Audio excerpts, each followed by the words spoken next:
sage-femme. Une sage-femme qui est venue me voir. Mais moi, j'étais pas prête en fait.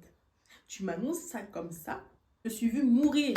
J'avais peur de tout ça. Je voyais tous les gars. Je voyais tout dans le bloc opératoire, sur la table de billard. Coucou à vous, j'espère que vous allez bien. Ça fait très longtemps que j'ai pas fait de vidéo YouTube. Parce que déjà de une, j'avais pas le matos. J'étais pas chez moi, j'avais pas encore d'appartement, donc c'était un peu difficile où j'étais. De deux, il y a mon fils qui pleure. 2 hours later. Donc voilà, je disais que j'avais pas forcément le matériel et même j'avais pas forcément le temps de faire des vidéos. Ça fait genre 1 an que j'ai pas posté. Donc si tu regardes cette vidéo la nuit et que tu es allongé, tu sais pas quoi regarder, viens voir ma vidéo. Car aujourd'hui, je vais te raconter comment s'est passée ma césarienne programmée. Comment j'ai su que j'étais enceinte? J'étais au taf et en fait je me sentais genre essoufflement. Je sais que je suis balèze un peu. Je suis pas maigre, je suis pas mince. Comment j'étais essoufflée? C'était pas normal du tout. J'avais un petit retard de règles. Du coup là dans ma tête, genre ça a direct fusionné. Je suis partie faire un test de grossesse et j'ai vu que j'étais enceinte. Un test de grossesse où tu peux voir le nombre de semaines. Vu que j'étais enceinte de 8 semaines. Je me suis dit purée. Depuis tout ce temps, tu as rien vu, mais genre rien vu du tout. J'ai pas cherché à comprendre, j'ai envoyé une photo, genre de mon test, à mon mec, je lui ai dit voilà, je suis enceinte. Comment vous expliquer que ma grossesse, elle s'est super bien passée. Mon ventre il grossissait, j'étais balèze, j'ai pris d'un coup, mais je trouvais que ma grossesse m'allait bien. J'avais des crampes de fouteux, la nuit. Mais quand je vous dis les crampes, les gars, je sais pas si je vous avais déjà raconté mon histoire, mais j'ai un utérus qui est mal formé. On appelle ça un utérus cloisonné, mais total. C'est un utérus en fait qui est séparé en 2 parties. Genre il y a vraiment une fermeture. En fait, le problème de l'utérus cloisonné, c'est que ton utérus, du coup, quand le bébé va être dedans, il va être plus petit. Il va moins avoir de place. Les complications, tout ce qui est fausse couche, la croissance du bébé, etc. Parce que forcément, il n'y a pas assez de place en fait pour le bébé. Et le problème, c'est qu'on savait pas si j'allais accoucher par césarienne ou par voie basse. Arrivé à mon 8e mois et mon 9e mois, j'avais rendez-vous à l'hôpital, donc à la maternité. J'avais rendez-vous avec le médecin. Elle m'a examinée. Totalement impossible que j'accouche par voie basse parce que en fait, mon utérus, mon entrée, en fait, il est trop étroit. Genre vraiment, on va dire un gynécologue il m'examine, faudra qu'il fasse ça. Elle a considéré que c'était pas possible que j'accouche par voie basse. Ça serait trop de risques en fait, pas une bonne idée sincèrement. Donc on m'a mis direct césarienne programmée. La césarienne de base était programmée pour le 1er août. Tu as rendez-vous quelques jours avant. Je vais pas vous dire de bêtises, mais je sais que quelques jours avant, tu as rendez-vous pour te faire examiner et aussi pour faire un test PCR. À ce fameux rendez-vous, on a voulu m'examiner, j'ai fait le monitoring, tout se passe bien. Jusqu'au moment où elle me demande est-ce que bébé a bougé. Et en fait, c'est vrai que vendredi, le soir, quand je suis partie me coucher, mon bébé ne bougeait pas trop. Il était là, mais il n'était pas là. Alors, dès que je lui ai dit ça, elle a dit attendez madame, je vais quand même vous faire une échographie. Au final, tout se passait bien. La dame m'a dit vous pouvez rentrer chez vous, mais juste passer demain, passer samedi en fait pour refaire les examens, etc. J'arrive aux urgences parce que du coup les samedis c'est fermé en fait l'hôpital. T'es obligé de passer par les urgences. J'attends aux urgences de maternité. Il faut savoir que j'étais avec ma fille parce que c'était les vacances scolaires. Personne ne pouvait me garder ma fille et j'étais avec mon mec parce qu'à ce moment-là j'avais pas le permis. Donc du coup il était obligé de m'accompagner. Moi personnellement je me voyais pas rentrer aux urgences maternité. Les urgences maternité, c'est un endroit qui est très spécial. Ça veut dire qu'il y a plein de femmes enceintes, plein de femmes à des contractions, t'entends de crier de partout. Je voulais pas traumatiser ma fille. Je lui ai dit attendez dehors, attendez-moi, moi je rentre aux urgences maternité toute seule. Je suis partie aux urgences maternité à 8h. Puis il y a une sage-femme qui vient, elle me dit oui attendez un peu, j'ai attendu longtemps. Donc j'ai été patiente. On m'a fait le monitoring du coup. Elle m'a demandé si je le sentais bouger. Jeudi soir, je ne l'ai pas senti bouger. Vendredi soir, je lui ai dit, écoutez, oui, hier soir, je l'ai senti bouger. Elle me dit, oui, est-ce que vous l'avez senti bouger aujourd'hui? J'ai dit non, je pense qu'il dort. J'ai dit ok, mais votre bébé de toute façon il va bien, son cœur il va bien. Et les gars, écoutez bien, au moment où je me rhabille et que j'appuie la porte pour sortir pour vous dire enfin, mon rendez-vous il est fini. Non, c'est pas fini parce qu'il y a une sage-femme qui est venue, une sage-femme qui est venue me voir pour me dire attendez madame, ne partez pas maintenant, on va vous retenir parce qu'on aimerait vous faire une échographie vu que vous avez dit que votre bébé ne bougeait pas trop. Ok. Au final, il y a un médecin, mais genre vraiment le médecin elle est toute petite, toute mignonne, avec une toute petite voix. Elle vient me voir, elle commence à s'asseoir. Je commence à m'inquiéter parce que je me dis, meuf, un médecin quand il est gentil comme ça, qui commence à s'asseoir à côté de toi, c'est toujours chelou. Du coup, elle me dit, vous m'avez dit que en fait, votre bébé ne bougeait pas beaucoup, donc on préfère vous examiner et faire une échographie pour voir si tout se passe bien, parce qu'on sait jamais, ça se trouve que les médecins se sont trompés sur la date du terme et que du coup, peut-être que vous devez accoucher avant et que du coup, ça se trouve que votre bébé a lâché des excréments dans votre ventre et tout, bla bla bla, tout un paf, j'ai pas compris. Du coup, j'ai pas compris, j'ai compris juste la moitié. Moi, j'ai dit, ok, si vous voulez me garder, gardez-moi, faites-moi une échographie, moi, il n'y a pas de souci. Personnellement, c'est la sortie de mon enfant qui passe avant tout, tu vois. Où on a fait mon échographie. Et en fait, ce qui s'est passé, c'est que depuis hier, j'avais des toutes petites contractions. Mais au moment où elle m'examinait, où elle me faisait l'échographie, il voulait pas bouger. Le bébé, il dormait. Clairement, il était dans son sommeil, il voulait pas bouger. Elle n'arrivait pas à m'examiner. Elle m'a dit, bah écoutez, votre césarienne, on va vous la faire aujourd'hui, maintenant. Mais moi, j'étais pas prête en fait. Tu m'annonces ça comme ça. Tu viens m'annoncer qu'aujourd'hui je vais accoucher, mais moi j'étais pas prête. Parce que moi, il faut savoir que la césarienne programmée, la césarienne en soi, ça me fait peur. Parce que moi, quand on m'a dit vous allez faire une césarienne, je me suis vue mourir. Parce que j'ai tellement peur de la césarienne. En plus de ça, la piqûre qu'on te met dans le dos, j'avais peur de tout ça. On était quand même gentils. Ils ont attendu quand même que mon conjoint revienne avec ma valise de maternité. En plus, il faut savoir que ma valise de maternité, j'avais tout préparé pour mon fils dans la valise, mais j'avais rien préparé pour moi. J'étais en FaceTime avec mon mec qui me disait, en fait, je lui disais quoi prendre clairement. Quand j'étais dans une chambre, on m'a fait tout enlever. Piercing, bref, tout ce qui est piercing et tout, on m'a demandé de tout enlever. Infirmière, je pense, qui est venue me mettre une anesthésie dans le dos pour, vous savez, pour la piqûre. Et moi, vraiment, le truc qui me faisait peur, déjà de une, c'était de mourir. Et la deuxième chose, parce que j'avais vraiment peur de mourir, et la deuxième chose qui me faisait peur, c'était la piqûre.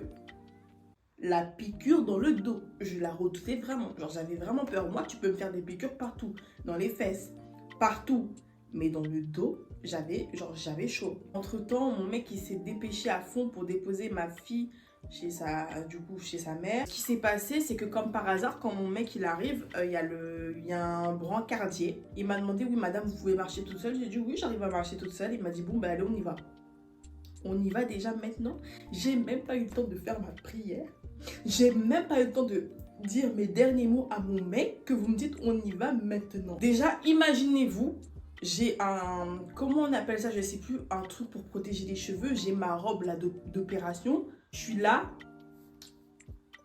avec le cul à l'air, en train de marcher dans les couloirs de l'hôpital, en train de marcher jusqu'au bloc opératoire. Dans ma tête, j'étais en train de stresser. Et tellement j'étais en train de stresser, j'ai dit, monsieur, j'ai envie d'aller faire pipi. Alors que j'avais pas forcément envie d'aller aux toilettes, tu vois. Mais j'étais tellement stressée. Elle a dit, bon, bah vas-y, allez-y. Comme par hasard, il y a l'anesthésiste. Il arrive, il me dit, non, vous n'avez pas besoin d'aller aux toilettes. On va vous mettre une sonde urinaire. Quoi? Non, mais, hé. T'arrives dans le bloc opératoire. Ils appuient sur un bouton, donc c'est des portes qui font...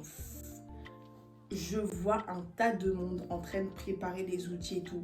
Et moi, à ce moment-là, j'étais comme ma fille. Genre, ma fille, en fait, quand elle voit beaucoup de gens, elle est comme ça. Ben moi, j'étais tétanisée, en fait, de tous les voir. Faut savoir que ma première césarienne, c'était césarienne d'urgence. Du coup, j'étais endormie. Je savais pas ce qui se passait. Mais là, je voyais tous les gars. Je voyais tout ce qui se passait. Ça veut dire que je suis rentrée dans le bloc opératoire sur la table de billard. J'ai vu tout ça là. J'étais... Il m'a assis sur la table de billard et je voyais derrière moi l'anesthésiste en train de préparer ses outils pour me piquer le dos. Vu que moi je suis beaucoup une maquerelle, ben je regarde derrière moi, j'essaye de regarder. Mais lui, l'anesthésiste, ce qu'il fait, c'est qu'il cache en fait. Il cache pour pas que je vois ce qu'il va me mettre dans le dos.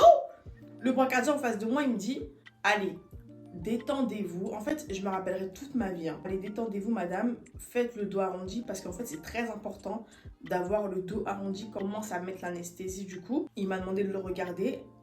Je pense que le brancardier, en me regardant, il a senti la peur. Je pense que je l'ai fait sentir la peur parce que la manière dont je le regardais et la manière dont j'avais peur, vraiment, en fait, j'avais vraiment peur de mourir. Je sais pas pourquoi. Une autre dame, une infirmière qui est venue, elle commençait à me dire, allez, détendez-vous, madame. Allez, venez, on parle d'autre chose. Comment vous l'imaginez, votre enfant? Et moi, j'ai dit, mon enfant, je l'imagine avec beaucoup de cheveux. Puis, et vous l'imaginez quoi d'autre? Et au moment où elle a dit, vous imaginez quoi d'autre, j'ai commencé à... Genre, j'étais comme ça. J'étais en mode... J'arrive pas à parler. J'ai commencé à pleurer. Je sais pas. En fait, c'était un stress en moi. Imaginez-vous, du jour au lendemain, on vous dit on va vous césariser. C'est un stress. Et je pense qu'il y a d'autres personnes, d'ailleurs, commentez, vous, si vous êtes maman et que vous avez déjà eu genre césarienne comme ça. Et je pense que c'est tout le stress, en fait, qui est retombé d'un coup, en fait. Parce que c'était trop pour moi. Et en fait, la dame, quand elle m'a dit ça, j'ai dit clairement, j'arrive pas à parler. Genre, arrête de me parler, ma gueule. J'essaie de me concentrer sur mon calme et sur ma peur, tu vois. J'étais en train de parler, pendant que j'étais en train de pleurer, le mec, il avait déjà mis sa piqûre. Et dites-vous que quand il m'a fait la péridurale, je n'ai rien senti. Donc, en fait, il y en a beaucoup, ils parlent de la péridurale comme si c'était un truc de ouf, mais c'est pas un truc de ouf. Moi, j'ai pas eu mal. Pour moi, l'anesthésie, c'était un magicien. Je n'ai rien ressenti. Quand on t'injecte l'anesthésie, t'as l'effet direct. Tu sens un truc couler en fait dans tes jambes, dans tes pieds. Parce qu'en fait, on t'endort toute la partie. Ça veut dire que jusqu'en bas de descente, tu sens rien du tout. D'un coup, t'as des fourmis en fait. T'as des fourmis dans les pieds. Et tu commences à plus rien sentir. Plus rien. On m'a demandé de m'allonger. On a commencé à me mettre les trucs pour la tension, de l'oxygène. J'ai commencé à me sentir mal. Je pense que c'était l'effet d'une anesthésie parce que mon cœur commençait à battre vite. Genre vraiment vite, j'avais envie de vomir. J'avais une nausée incroyable. Du coup, je mettais ma tête sur le côté. On a commencé à me mettre les draps et tout. Et je me suis dit, vas-y Doris, dans tous les cas, il faut le sortir, le bébé. Il faut le sortir. Concentre-toi sur ta respiration. Calme-toi. Et pendant toute l'opération, j'étais comme ça, en train de me concentrer. Du coup, entre-temps, ce qu'ils font, c'est qu'ils te pincent pour voir si tu ressens quelque chose. Et si tu dis rien, forcément, c'est que tu n'as pas la sensation. On a commencé à me mettre la sonde urinaire, j'ai commencé vraiment à plus rien sentir. Et là, mon mec commence à arriver, il s'est mis à côté de moi. Et en fait, lui, il avait peur. Parce qu'il me voyait dans un état, je pense, qu'il m'a jamais vu dans cet état et que j'ai jamais eu autant de peur de ma vie. J'essayais de me canaliser, en fait, genre vraiment de me calmer, d'essayer d'être plus calme. Je suis pas du tout câline avec mon mec. J'ai jamais été tactile. C'est la première fois de la vie que je lui prends la main et que je lui demande qu'il me la serre fort. Mais d'une manière... Parce que j'avais trop peur en fait. La première fois de sa vie, à mon avis, qu'il m'a vu dans cet état-là. Pendant une césarienne programmée, il faut savoir que tu ressens rien du tout. Ça veut dire que le seul truc que je sentais, c'est que on me bougeait de tous les sens, mais qu'on essayait de tirer quelque chose. Et cette sensation, en fait, j'avais l'impression qu'on m'enlevait tout dans mon corps. Tous mes organes qu'il y avait dans mon ventre, on essayait de me les tirer et de me les enlever. En fait, j'avais pas mal. C'était une sensation, c'est tout. Moi, à ce moment-là, j'essaye de respirer, d'être calme et tout. Et là, j'ai entendu mon fils pleurer. Il faut savoir que mon premier accouchement, en fait, j'ai pas eu le temps de vivre l'accouchement parce que j'étais endormie. Mon deuxième accouchement, le fait d'entendre que mon fils crie, genre... Et en fait, ils m'ont levé comme ça. Ils l'ont levé comme ça, ils m'ont montré. J'ai pleuré en fait. Vous voyez que j'en parle, j'en ai encore des frissons. Puisque j'ai jamais vécu un accouchement en fait. Et là, c'était clairement, j'ai vu J'ai vu mon fils, genre je l'ai vu, il pleurait et tout. Je me suis dit, Seigneur Dieu, merci Dieu. Je commence à pleurer. Je dis, oh, mais il est trop beau. Il ressemble à ma fille. Oh, il a beaucoup de cheveux. C'est un moment qui restera vraiment tout le temps. C'est incroyable. J'ai même pas les mots. Ils me le mettent comme ça. On me l'a collé à ma joue comme ça. Je l'ai senti. J'ai senti son odeur, je l'ai senti crier sur moi. Je me rappellerai toute ma vie de sa peau douce qu'il avait. J'étais heureuse. Et en fait, à ce moment-là, j'avais plus peur. J'avais plus peur parce que j'ai vu que mon fils allait bien. J'avais plus peur. J'étais juste fatiguée, épuisée, peut-être par l'anesthésie. Eux, ils l'ont pris. Le papa, il est parti avec pour faire les soins. Donc, du coup, je me suis endormie. Carrément, à un moment donné, genre, il y a l'infirmière, elle m'a réveillée, elle m'a dit, mais madame, il faut respirer quand vous dormez. On m'a emmené en salle de réveil. Moi, j'arrivais pas à dormir. J'arrivais pas à dormir tant que j'avais pas vu mon fils. Je pouvais pas dormir. J'étais encore sur le coup de l'anesthésie, mais je voulais pas dormir. J'ai accouché à quelle heure? J'ai accouché vers 11h45. Mon fils, je l'ai vu vers 19h. Mais avant ça, en fait, on m'a demandé de me lever pour aller aux toilettes. On m'a demandé si j'arrivais à marcher. J'ai dit oui, j'ai envie d'aller faire pipi. Sur le coup de l'anesthésie, je sais pas, mais j'ai vomi en fait. C'était trop pour moi. Ma tête est tournée, mais maintenant j'avais faim. Maintenant j'ai faim. Donc moi je dis quoi à mon mec? Je dis ramène-moi un McDo. C'est pas je mange mon McDo. On est là, on est en train de parler, je mange un triple cheese. Et d'un coup, genre, je m'arrête de parler. Et je commence à tout vomir. Pour en revenir en fait à la césarienne programmée, ce que vous devez retenir déjà de une, c'est que tu es allongé sur une table de billard. De deux, c'est qu'il n'y a aucune, ça dépend, mais moi j'ai eu aucune sensation. Clairement, j'ai pas eu mal, je sentais juste qu'on me tirait. Il n'y a rien eu de ouf. De trois, l'anesthésie, moi franchement j'ai un peu eu du mal à le supporter. Après, j'ai pas envie de vous dire vraiment voilà comment ça va se passer la césarienne, parce que peut-être que c'est pas pareil pour tout le monde. Chaque femme est différente, chaque femme va avoir son accouchement différemment. Moi je vous dis juste comment ma césarienne s'est passée, mais je vais pas vous dire forcément comment ça va se passer une césarienne. Ça dépend forcément des gens. Moi je vous ai raconté ma petite histoire et mon accouchement. N'hésitez pas surtout à vous abonner.